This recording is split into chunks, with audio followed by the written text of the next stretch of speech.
Eu queria começar por agradecer à Fundação Mário Soares, na pessoa do seu presidente, o Dr. Mário Soares, o facto de ter aceito que o lançamento desta obra tivesse lugar neste sítio.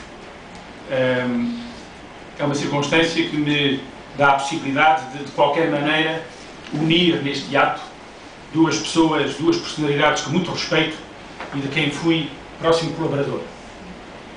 À Esfera dos Livros, na pessoa da doutora Margarida Damião, as minhas felicitações por esta iniciativa editorial que vem preencher uma lacuna com a publicação de uma obra, certamente aguardada há muito por todos aqueles que se interessam pelo conhecimento e estudo da nossa história recente.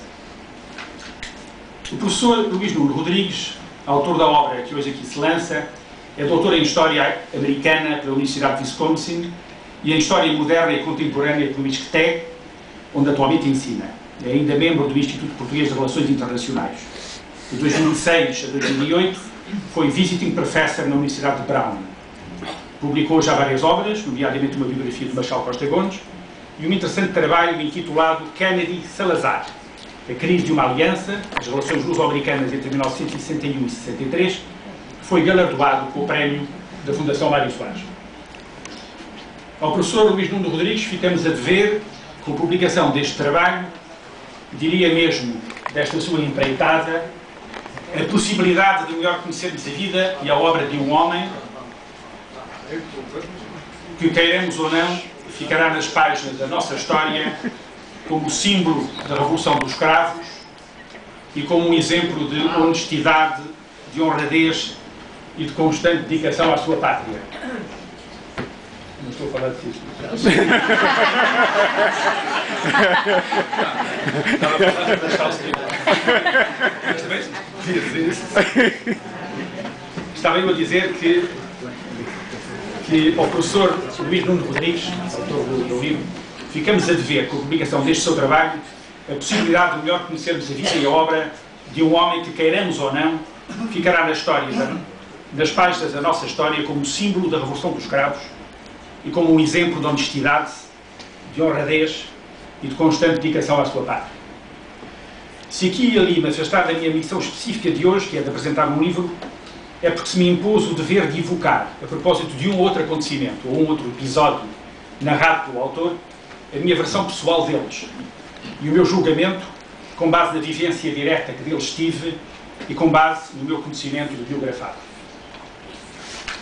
Esta obra, como já disse o Dr. Mário Soares, é uma obra de peso.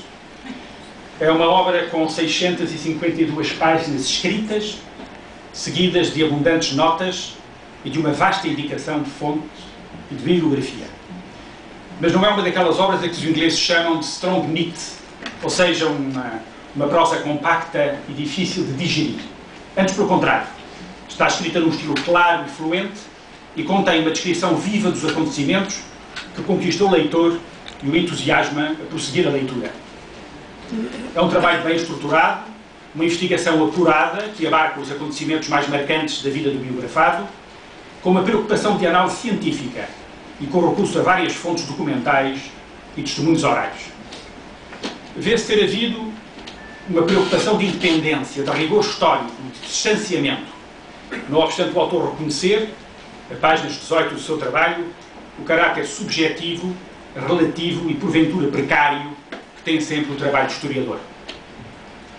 A obra tem excelente apresentação gráfica e está ilustrada com uma seleção de fotografias que testemunham alguns dos mais significativos momentos da vida de Marchal Spillman. O professor Luís Nuno Rodrigues preferiu não emitir juízos próprios sobre os acontecimentos ou sobre o comportamento neles do biografado, tendo-se limitado à narração dos factos que pareceram serem impostos pelas fontes que consultou. Mas dos depoimentos orais e das fontes bibliográficas que recolheu e cita, todas elas, como é óbvio, traduzindo o ponto de vista do depoente e, portanto, dando por vezes do mesmo acontecimento versões que se contradizem e emitindo juízos muitas vezes divergentes, poderão os leitores tirar as suas próprias conclusões e fazer os seus próprios julgamentos. O livro compreende 9 capítulos. Um primeiro sobre a educação de António de Spínola, um segundo sobre o seu batismo de fogo em Angola, um terceiro sobre os momentos de glória do comando da Guiné. O quarto, sobre o futuro de Portugal, relacionado com a publicação do livro Portugal no Futuro e o período que antecedeu o 25 de Abril. Um quinto capítulo, intitulado Os Dias em que Tudo Mudou, em que se narram os acontecimentos do acontecimento do 25 de Abril. O sexto capítulo, o mais longo da obra, sobre António de Spínola e a descolonização portuguesa. Um sétimo capítulo sobre as batalhas perdidas. Um oitavo sobre o período do exílio. E um nono, intitulado O Descanso do Guerreiro, sobre a sua atividade após o regresso a Portugal do exílio. É curioso, desde já, assinalar que o capítulo mais longo é dedicado à descolonização, um processo de que Spínola não foi, contrariamente ao seu desejo, principal protagonista. No primeiro dos capítulos, que se refere à formação académica de Spínola e ao início da sua afirmação profissional, dão-se algumas informações que nos permitem, desde logo, identificar dois marcos no seu percurso que moldaram profundamente a sua personalidade e explicam muito da sua atuação futura.